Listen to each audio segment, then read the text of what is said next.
That isn't democracy anymore, folks. That's not our republic. That is sheer, unadulterated authoritarianism dressed up as progress.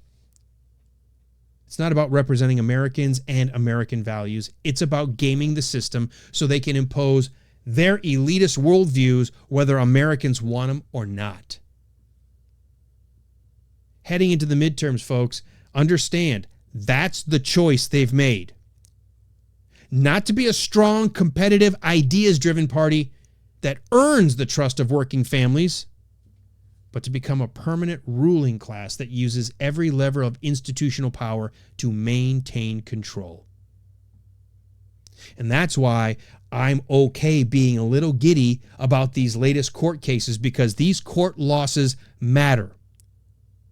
Every time a judge, even a more liberal one sometimes, looks what they're doing and says, no, you can't do that. That's breaking your state constitution. That's breaking the U.S. Constitution. That's breaking the rule of law. It's a reminder that the American system still has some guardrails, that the Constitution still means something, and that voters still are, at least anyway, are supposed to have the final say. But the guardrails only work if we defend them. If we, and I know I've said this before, but I know it's hard to challenge people, but we have to call out whenever somebody is quoting or advocating or championing this idea of fundamental transformation. We have to call it out for what it is.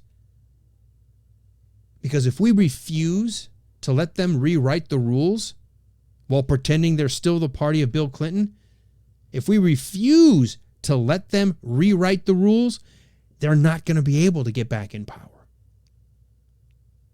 That's what they've decided on. They can't win in the marketplace of ideas. They can't win a majority. They have nothing positive to run on. They've got their belief system all strapped around this elitist, woke worldview of Marxist authoritarianism. So the only way they can win is they've got to change everything about the system. They have to fundamentally transform this nation into something it was never intended to be.